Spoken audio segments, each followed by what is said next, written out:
यो चाहिँ काँडा नभएको, छाला नभएको, आँखा नभएको, हड्डीहरू नभएको यो माछा फ्राई गरेको स्टाइलले चाहिँ मैले इस्कुसलाई यो डिजाइनमा काटेर यसरी फ्राई गर्दैछु। फ्राई गर्नको लागि चाहिँ सबभन्दा पहिला मैले माछालाई फ्राई गरेको थिएँ। यो माछा फ्राई गरेको जति तेलहरू उब्रिन्छ, अलिक तेल चाहिँ धेरै चाहिन्छ है। तेल जति उब्रिन्छ त्यही तेलमा चाहिँ मैले यो इस्कुसलाई पनि माछाको जस्तै स्टाइलले फ्राई गरेको छु।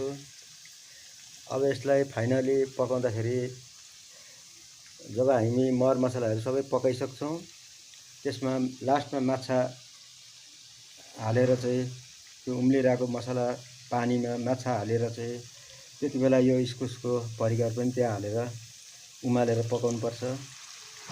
फर्स्ट टाइम बनाएको हो, हेरौँ आज टेस्ट चाहिँ कस्तो हुँदो रहेछ। राम्रो लाग्यो भने बेला बेलामा हप्तामा एकचोटि खानु त हेल्थको लागि राम्रो हो। माछाहरू स्वास्थ्यको लागि एकदम ठिकै हो। यो इस्कुसलाई चाहिँ मैले पकाउन अलिक टाइम लाग्यो। धेरै हाई हिटमा पकाउनु हुँदैन, हल्का ग्यासलाई हल्का लो लेभलमा राख्नुपर्छ आगोलाई। अनि कति टेस्ट हुन्छ त्यही माछा जुन डुबाइन्छ झोलमा, त्यही झोलमा चाहिँ यो इस्कुसको परिकार पनि राखेर निकै बेर उमाल्दाखेरि कस्तो हुन्छ हेरौँ। आज फर्स्ट टाइम हो